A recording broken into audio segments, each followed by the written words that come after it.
Hey, what is up YouTube? This is Stellar Toad. I'm gonna go a little further away. And today, I'm gonna be talking about why you should do shadow work. What it actually is, because I've been very unclear about that in the past because I didn't fully understand that, and I think I've said that before when I gained more understanding of what it really was. And I was talking about shadow work in a video I made that was repent in all caps with an exclamation point. I've said more about that, but now I'm going to say even more about it because I understand more of what it is now. I think it's, you don't just understand what it is right off the bat, and that's why it's, like, so hard to get a definition of it online as well. Like, if you've been researching it and you want to know what it is before you start, that's why it's so hard. No one really knows, but they've done it, and it's like... So, I'm going to tell you what it really is now. First, we like to think of our minds as one thing. Wait, I know this sounds like something you've heard before, but it's not. It's actually not. This isn't something I've heard before, and I'm going to assume it's something you haven't heard before, because I've heard all the stuff. Our mind is dual, there's unconscious and conscious. We like to think of our mind as something that's singular. Something that, first of all, at the lowest level, we think of our mind as something singular. Something we know everything about. Something where we know the thoughts that are happening, and we know what we are attracting into our lives. But we learn that it's not actually singular at all. It's something that is dual, and there is unconscious recesses to it, thoughts that you don't know you're having, and you don't know what you're attracting, and then you realize that it's not dual, it's three. There are 3 parts to the mind. And here are the 3 parts: conscious, unconscious, highest. But your mind is singular, and that singular mind is the true self. So forget about the higher self, forget about the ego, and forget about the unconscious, because there is only one self. That's the true self.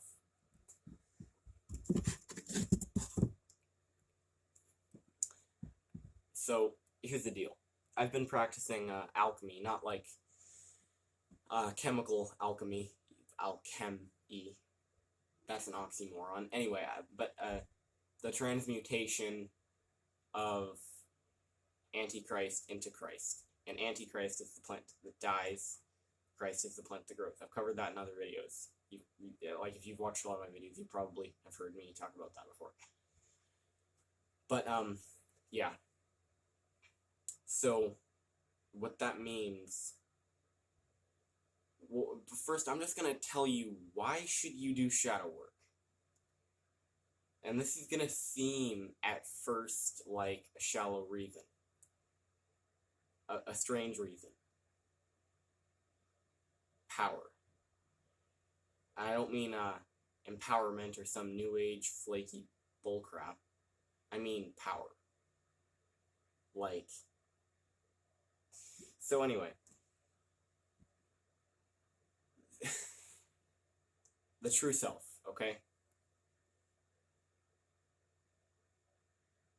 There's like a point, at some point, when you realize, like, when you do shadow work in the basic sense, combining, in theory, unconscious and what you know to be yourself, then you realize unconscious and what you know to be yourself, then you realize, in theory, the highest mind, the higher self, then you realize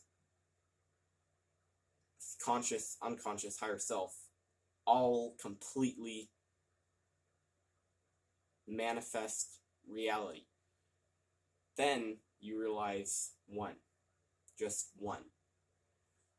The true self. All 3 together in complete unison with 0 separation. And no, I'm not at that point. I'm working toward that point. And I've been getting glimpses of it with my alchemy meditations.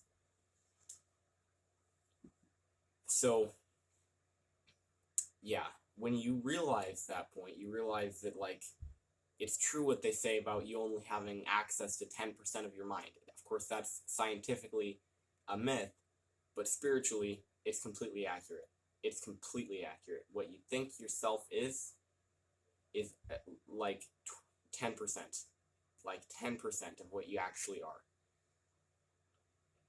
And I'm not asking you to think about this in theory. I'm just planting a seed in your head, because that's all you can do. You can't teach someone these things. You can just plant seeds in their head, and then they figure it out with their own experience, because actually you attracted that experience by allowing me to plant the seed in your head. And that's the reason that you were able to learn what I was actually saying by yourself without my help. That's the whole goal of making these videos, is that I know I can't teach any of this stuff because no one can teach it to me. But, like, the seeds were planted in my head. So, yeah. I'm going to talk about a mantra that you can use to combine all three parts of the true self, okay? So, this is how the mantra goes. Ra, ma, da, sa, say, so, hung. The reason that you say sa twice is basically to reinforce the vibration that it has, okay? Now I'm going to talk about the frequencies that each tone of that mantra bring.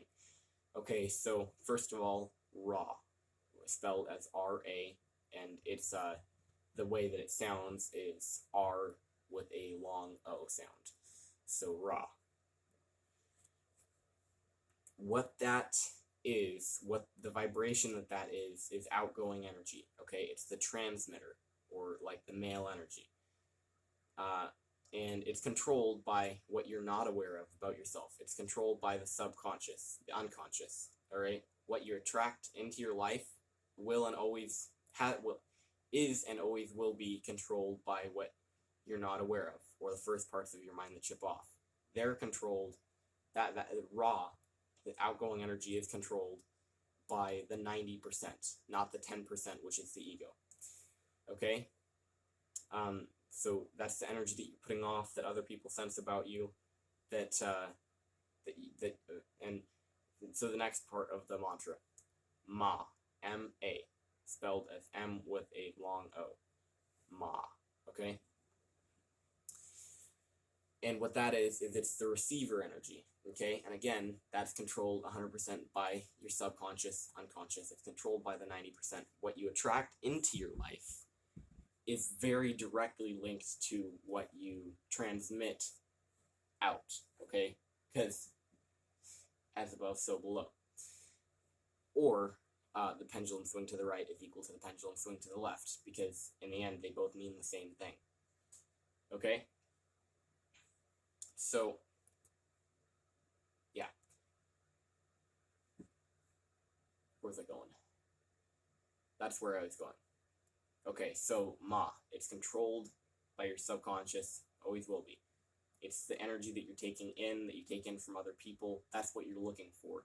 So if your Ma vibration is that you're always, if the Ma is resonating with looking for problems, or looking for something to complain about, looking for what's wrong with the situation, thinking about what's wrong with the world, thinking about negative things, then you're going to attract negative things into your life, okay?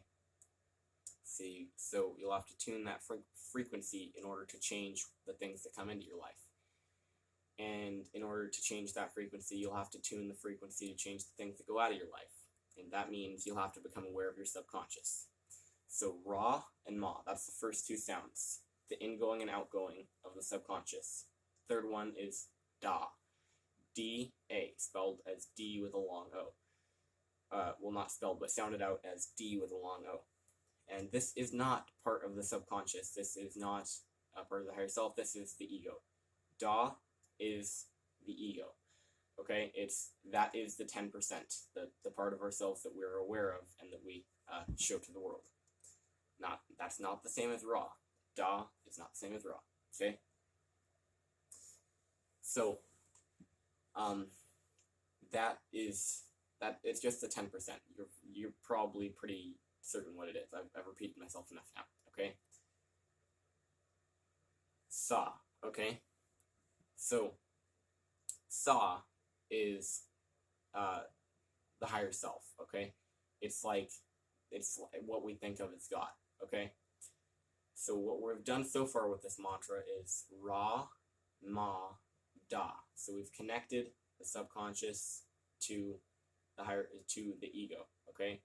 We've given our ego access to, well, actually, we've given our subconscious access to the ego, more like it. Okay? And so, yeah. Then what we're doing after we use Ra, Ma, Da to combine the subconscious and conscious, Sa brings the whole thing to a higher level, the higher self level. Okay? It's not going to do that, of course, with one repetition of the mantra because that would be ridiculous, but yeah. So Sa is going to bring you, it's actually the vibration of the heart, okay? It's just going to bring you to the higher self state of mind. And then you say Sa again to reinforce that because it's there's a very big gap between Ra, Ma, Da, and Sa. So you say it twice. And then you say say. You say say. Say is the vibration of embodying the higher self, embodying the universal universe. It's like, when you have a power surge, I don't really know what other way to describe it, but when you just feel like the infinite electrical power and you can feel it vibrating up your feet and emanating out of you, and a lot of the time when you slip into that power surge kind of state, you're able to easily do telekinesis. I mean, easily do telekinesis. I've moved objects before. I even popped a light bulb one time. That was like when I was 8 or something, and I didn't really understand what everything was, what anything was. So, yeah. Say is that personal embodiment. Say is the power surge. So, you're bringing the ego to the higher self and bringing everything into power surge, because power surge is the personal experience, okay? It literally is bringing the subconscious and conscious, which is basically the earthly self, the full self, not the true self, but the full self, and bringing that to the higher state. That's what say is, okay? And so is basically like, what do you call it? Putting that in stone, like holding that vibration down where you're at right now, that power surge state, and holding it down, but giving you enough awareness and control of it to have that functionally be a normal state. And so the last one is hung, okay? Hung is the vibration connecting you, this completed, connected state that you've now reached, the true self. It's connecting the true self to the universe at large. It's basically connecting the Ethernet cable. So, Ra, Ma, Da, Sa, Say, So, Hung. Okay? That's the mantra. And I've been using that every night. And, yeah, that's been part of my alchemical meditations. And that's not the whole of the alchemical meditations I've been doing. This isn't even an instructional video or a teaching video at this point. This is just me journaling in a way that other people can see it. This is just me documenting my experiments. So, yeah. Basically, I'm going to talk about spirit animal, or spirit totem, whatever you want to call it. Basically, it's the mind's representation in animal form, okay? And what is an animal, okay? an animal is like a code, basically. And, well, it's a lot like this, okay? An animal is not a segregated consciousness. It's completely aware of everything about itself. But for some reason, and I'm not entirely sure of the reason, an animal doesn't have the same kind of psychic powers that a human has, because I don't think they have access to that level of voltage. Or actually, they have access to that level of voltage, but they don't have access to that level of wattage, okay, with their energy. And so basically, they are a code. They have access to their ego form. Well, actually, they have access to a higher than ego form, much higher than ego. But even though humans are born in lower than animal state, and I don't mean babies are lower than animal state, but we slip into lower than animal state because we develop an ego, which is lower than the state of an animal.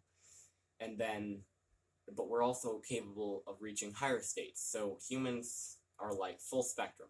Okay, we're a full spectrum light bulb. Animals are like LEDs, which in a lot of senses are better, but also in a lot of senses they are not as powerful. So an animal is a code. And what is a code in the spirit world? It's a tulpa, a thought form, okay? Maybe not a tulpa, because that's something that you... Well, yeah, tulpa, I got that right, yeah. And so basically, our mind connects the dots with those different... Our full mind connects the dots with those different things to create, or to reveal to us, our spirit animal, or spirit totem, what we resonate with on a conscious level, and then our shadow animal, or shadow totem, okay? The combination of these, okay? Well, and then, of course, we have the ego totem, which is just the animal that we want to be resonating with. And the deal with the ego totem, I'll tell you about that in a minute. So, the shadow totem and the spirit animal. For me, my shadow spirit animal, or my shadow totem, is a spider. And not just a spider, but like a horde of spiders that are glowing in the worst way. And they're red and white and blue, but not like the American flag, like different shades of it. And they're kind of like... I've had a lot of nightmares about these particular spiders, and now I realize what the spiders actually represent. They represent my shadow and my unconscious. And so the meditation... Oh, and my spirit animal, or the animal that is resonating with my ego, or wait, no, the animal that is resonating with my conscious, not my ego, but my conscious, is an owl. And so the meditation that I did was to transfigure these spiders into an owl, okay? But I realized with the meditation that I was doing, because I got into a really deep state where I was like in a dream state that I couldn't control, but I knew it wasn't a dream. I just couldn't come out of it until I got the job done, okay? I knew that I was just going to be stuck dealing with the owl and the spiders until I figured out how to combine them. And so how I ended up combining them is realizing that the owl and the spiders, it's kind of a trippy state that I was in, but the owl and the spiders are the truth. I was trying to be an observer, but in order for the experiment to take its proper course, I had to let the owls and the spiders take their course. And what I mean by that is that in the dream, my ego was represented by me as a physical body. The spiders were represented as spiders. The owl was represented as an owl. And in order for this to work, what had to happen was the spiders had to kill the representation of me, which was me, as a physical body. So the spiders actually ate me, okay? But when they bit me, it was like this sense of... I don't want to say it was an ego death, because it wasn't an ego death, but it was death. It was definitely death. And the spiders ate my body and left my bones, okay? In this state that this weird dream that I was in, that I was stuck in. They ate my body, they left my bones, and then they took my bones, and they built the skeleton of an owl out of my bones. The owl hadn't appeared yet in this dream that I was in. They arranged the bones into an owl skeleton, and the spiders actually sacrificed themselves, like they were getting inside the skeleton, and then turning into the flesh of the owl that was growing on the bones. And they formed the owl. And so then, this owl, it was like a normal owl, but it had like these glowing blue eyes, and the eyes looked like they were full of densely packed, like the energy that I would imagine when I was little, when I would control the wind. I had this energy that I would shove out of my hands. So now I was kind of doing aerokinesis wrong back then, because I would just like go all out using all of my personal energy in my aura until I couldn't affect the wind anymore, because like that's the natural thing to do when you don't know what you're doing. Now, so then after they formed this thing, I was back alive again. Now, I was like a completely thoughtless observer watching this happen. I didn't have any judgment of anything that was happening. But then I opened my eyes. Because before that, it was a simulation, kind of. Like, I was aware of everything that was there and everything that was happening, but not visually. I could see it, but I could see it as though it were scanned. I could see every side of every object. I knew everything about everything that was happening. And it wasn't a visual thing. But it was a visual experience. And so, then I opened my eyes, and it was back to normal vision. And I was in the owl's body. And I saw the owl in a mirror, and that's when I saw its eyes. But yeah. So, that is a meditation, or rather just something that's weird.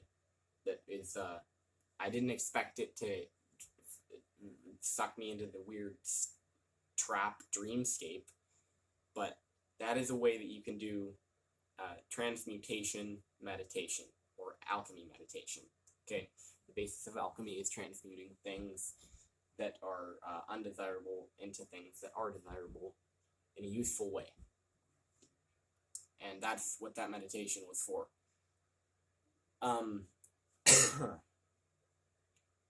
then another thing is, in order... So, yeah, I've been, like, what is magic, right? I really don't want to have to explain this every time, but a lot of people don't know. They hear magic and anyway, so, M-A-G-I-C-K, alright? And what is that? It's just energy. It's just the ether. Operations with the ether, okay? The ether is the static in the air. Boom. Now you know what magic is. It's very simple, isn't it? And operating with that is magic. And there are effective methods of doing that, which you should not allow other people to tell you. Okay, you can take advice from other people, look at other people's techniques, but you should invent your own ways of operating with this, okay? And there are a lot of tools to do so, and you can look at other people's tools, but you create your own in the end. And I'll give you some examples of that after I talk about this. So, basically, in order to have, like, an effect on, like, a lasting effect without burning out all of your energy, that's the thing. Like, the less dense your aura gets with energy, now, energy doesn't have to be at a low vibration to get condensed, okay? Look at a star. A star is like very hot, high vibrational molecules condensed with gravity into a deep form, like a dense form. And when you're trying to have influence over the physical world, what is best to do is not to push all your energy out and have an effect like you're working out, because you'd think, well, the more I empty my aura, the more it'll fill up. The more I empty it, the more it'll fill up. It'll be like bodybuilding for the soul. But it's not. The way that you can best affect the physical world with energy is by condensing your aura and keeping that energy in, okay? So, the same way the bigger a magnet is, the more metal it can affect, the heavier the metal it can affect, and the more things that it can affect. Like a small magnet will never affect aluminum, but a big magnet, when it's spinning, makes aluminum melt, okay? And that's a fact. If you spin a magnet that's powerful on aluminum foil, the aluminum foil just melts, okay? Now, of course, you can't spin it fast enough with your hand. You have to get a motor to spin it fast enough, but anyway. Yeah. The same way that you can affect energy that's outside of your aura without wasting the energy that you have stored up, dense in your bubble around you, is simply by taking hold of it and moving it, just like that. Now, of course, you didn't see that because it's camera, and camera doesn't pick that up, but I basically just took a handful of energy that was about, over here, about that far, and I just moved it in line with my fist. So this hand is the energy, this hand is the one moving it, and it went just like that, okay? It's just like that, okay? You're a powerful magnet, okay? Except this magnet's controlled by consciousness, and consciousness can articulate the way things move, so it's not just gonna cluster up next to your aura and be unmovable. You can control it consciously, turn the magnet off and on, but it's very powerful the more dense you get it, and I'm going to tell you now how I've been condensing my aura, okay? With triangles, okay? Triangles are useful, very useful, and they're also useful. I have to pop my back. Okay. Getting used to sitting in Seiza position, and Seiza position, Seiza position. This is Seiza position, or sitting on your shins, basically. Or you can also do it this way, with your heels like that. So, it's better for your legs, and it's better for your back than lotus position. So, yeah, what I've been doing to condense my aura is a little bit complicated, maybe, for some of you that aren't used to doing energy work or using polygrams and things like that. And a polygram is a star, basically. It's just a star. Any number of points on the star, but it's a star. 5, 6, 7, 8, 9. I don't know how to use a 9-pointed star. Hardly know how to use an 8-pointed star. I use a 7-pointed star fairly often. So yeah.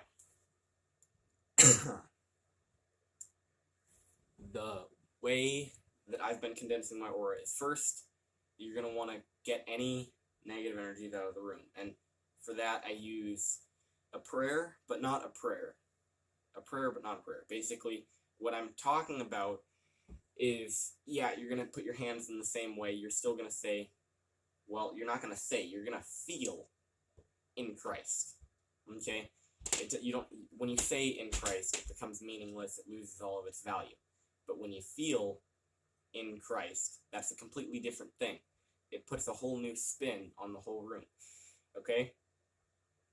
So you're going to say, in Christ, I fill this room. You want to feel what you're saying. Don't just say it, because when you say something without meaning, it loses its meaning. And you don't want to lose the meaning. The meaning is power. Okay? And you want to make this prayer powerful. Okay, so you're going to say, in Christ, I fill this room with the light of love, the light of Christ, by the way. And any wrong spirits, any deceptive spirits, any thought forms, or any being that is in this room is now out of this room, and it's me alone in here with the light of love and the light of Christ and nothing else. Christ is not a person in this scenario. So if you have that in your mind where you have an image of like a cross or an image of Jesus, Jesus. If you have an image of Jesus in your head, rather than the concept, not even the concept, but the feeling of true Christ, then don't even use the word until you've changed the meaning in your head, because that's when it's going to be effective. If you have the meaning of a person in your head, then you're actually going to bring a thought form of that person into the room. And a lot of you probably think that's a good thing, but it's not the real Jesus that you're bringing into the room. It's an idea of him that you've created by thinking of Christ in that word, in that way of thinking of the word. So, yeah, you're going to do that, and you might want to just keep going with the prayer until the whole room, you can feel it, and you see it in the ether as well. Before you start, the ether might look straight or liney, like stringy or something. And afterwards, it should look like patterns. It should look like dots forming and spirals everywhere. It should look like it's a articulated pattern, and it should be, the feeling in the room should be like you actually feel the love, and you actually feel the Christ in the room. Okay, so that's how you know it worked. Okay, and then afterwards, after you get the room cleared of any, by the way, wrong and right energies are things that align or do not align with your true will. Okay. So yeah, after you clear the room, you're going to get up. You're going to want to stand up for this. Well, I suppose you could do it laying down, but I never have. It doesn't feel correct. It doesn't feel right then. So then you're going to, sorry for the wood. You know what, I'm going to move it. I'm going to move it. Okay, so Charlie horse. The next thing you're going to do is basically you're going to, first of all, you have to be able to feel feelings on demand in order to do this, or you're not going to be able to do it. Now, of course, you could practice doing this. It's not going to do you any harm to practice doing this to get good at creating feelings within yourself. That's a very good thing. It's a very good method of practicing. I've gotten better at feeling feelings on demand by doing this. So, what you're going to do is you're going to feel the feeling of what it's like to hold energy in. What it's like to just be a ball of dense fire. What it's like to be like that. And you're just going to hold that, and you're just going to, you can feel it coming up your arm. And you're going to draw a circle, okay? That might not have been equal, but in my head it was equal, okay? Like, the lines might not have matched up, I don't know. But in my head it was. That's all that matters, okay? The hand is just a symbol. It's going to help you to do it with the hand, okay? If you do it just in your head, the circle's probably not going to be a circle. Like, for me, it was like turning hexagons and stuff and getting all wavy. And anyway, so, yeah, you're going to do that. And since you felt that, you're going to have the circle turn 3D. And what is a 3D circle? It's a sphere. So it's now growing into a sphere and collapsing, and then collapsing on the inside and behind you into a sphere around your body. And now it has programmed energy. And that programmed energy is the feeling of holding energy in. So now you have a sphere to hold energy in, okay?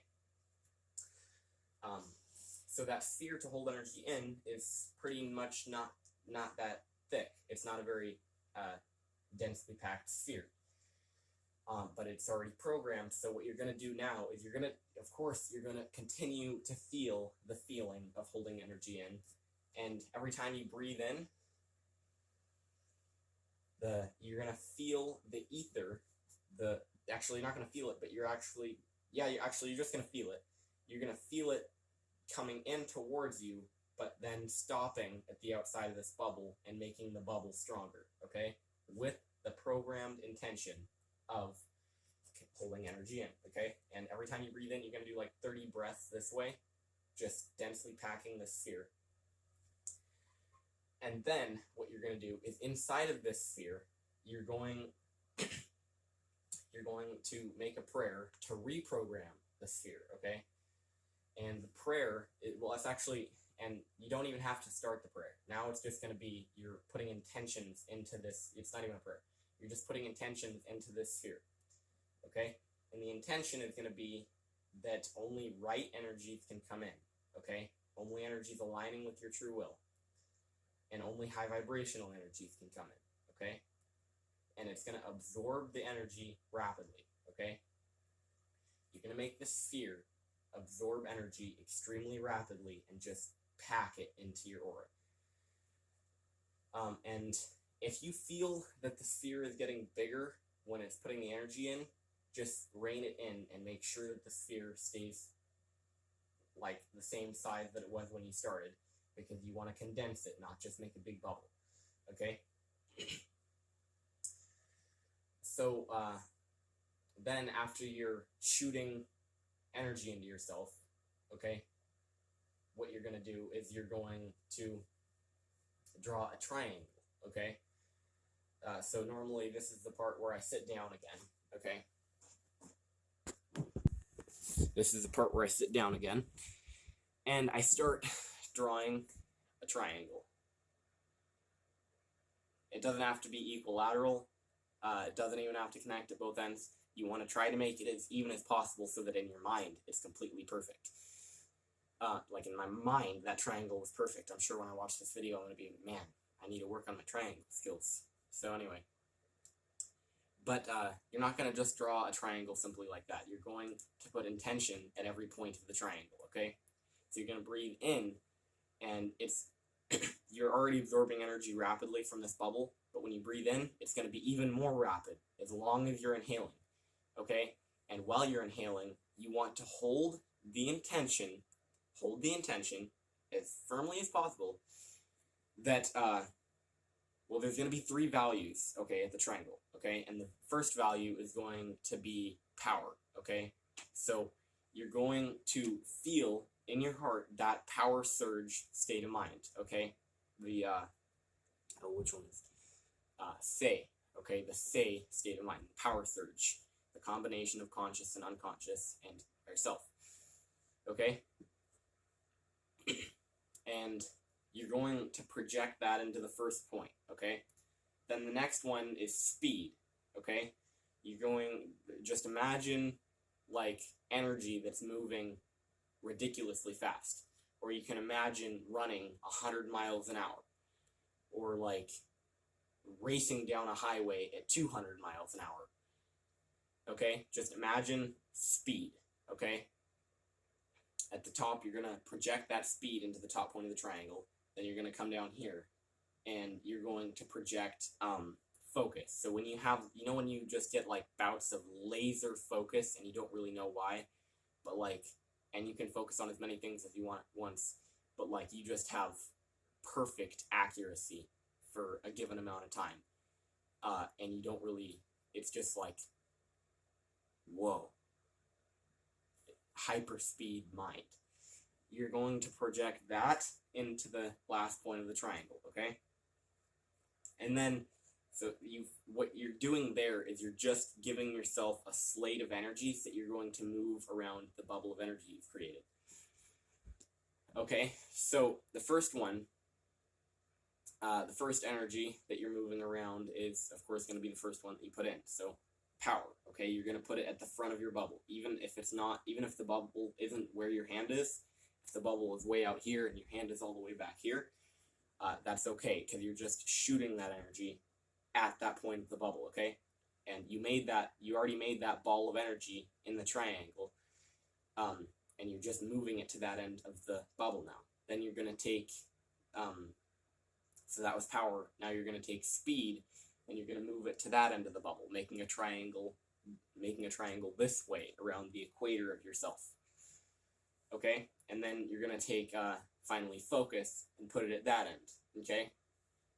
And then you're going to basically, since it's part of the bubble now, the bubble is going to make these programmed energies even stronger. And since they're in specific places of the bubble, and you want it to be evenly distributed within your bubble, they're going to start spinning around this way, around the equator. Except they're going to go super, super fast to where it now is just a ring around the equator of your bubble. And then it's going to start spinning this way. So now it's going to be a spinning ring, and eventually it's just going to be another part of the sphere.